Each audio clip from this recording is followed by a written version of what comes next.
नमस्कार, मैं सरिता शिक्षा विभाग से। आज हम बीएड फर्स्ट ईयर का टॉपिक कविता शिक्षण पढ़ेंगे। सबसे पहले हमें यह पता होना चाहिए कि कविता क्या है। जैसा कि हम सबने सुना होगा कि जहां ना पहुंचे रवि वहां पहुंचे कवि, अर्थात कविता में कल्पना की ऊंची उड़ान होती है। मनुष्य का मनोरंजन करना व उसे रसमगन करना या उसे आनंद प्रदान करना ही कविता का प्रधान गुण होता है। लेकिन आज के समय में कविता छंदोबद्ध भी हो सकती है और छंद रहित भी हो सकती है। आज की नई कविता में छंद और लय का ध्यान नहीं रखा जाता। विद्वानों द्वारा काव्य या कविता की परिभाषा। विश्वनाथ के अनुसार रस की अनुभूति करा देने वाली वाणी काव्य कहलाती है। आनंद वर्धन के अनुसार काव्य की आत्मा ही ध्वनि है। रामचंद्र शुक्ल के अनुसार काव्य आत्मा की संकलात्मक अनुभूति है।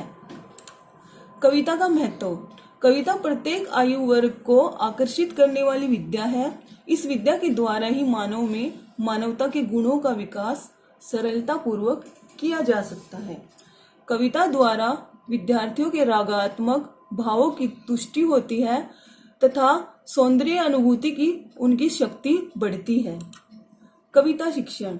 कविता शिक्षण में कविता पठन पर विशेष ध्यान दिया जाता है, क्योंकि कविता मूलतः हृदय का विषय है।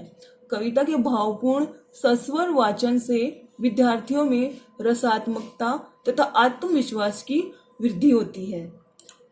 कविता शिक्षण की विधियां। कविता पढ़ाने की अनेक विधियां प्रचलित है, जो इस प्रकार है। गीत प्रणाली विधि। इस विधि में हम गीत गाकर कविता सुनाते हैं। दूसरी विधि है अभिनय प्रणाली।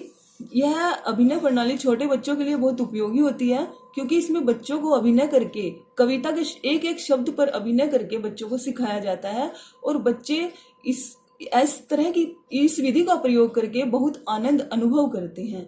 हमारी तीसरी विधि है व्याख्या विधि, जिसमें कविता की व्याख्या कर दी जाती है।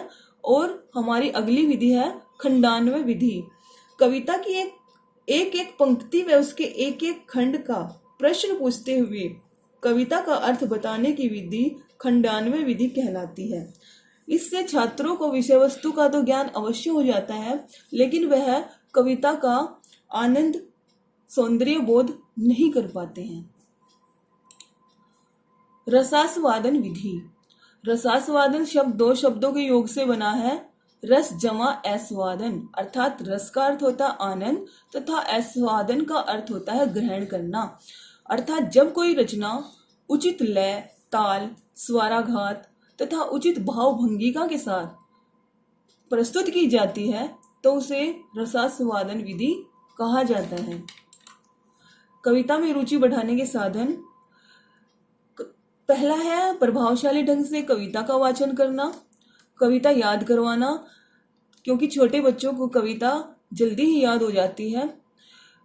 हमारी अगला साधन है उत्तम कविताओं के उदाहरण बच्चों के सामने प्रस्तुत करना, कविता रचना का अभ्यास करवाना और कवि सम्मेलन का आयोजन करना। अर्थात जिन बच्चों को कविता लिखने में रुचि है तो वो कवि सम्मेलन का जब आयोजन होगा तो वह बहुत ध्यानपूर्वक उन कवियों को सुनेंगे और उसके ज्ञान में वृद्धि होगी। मुझे आशा आपको विषय समझ में आ गया होगा। देखने के लिए धन्यवाद।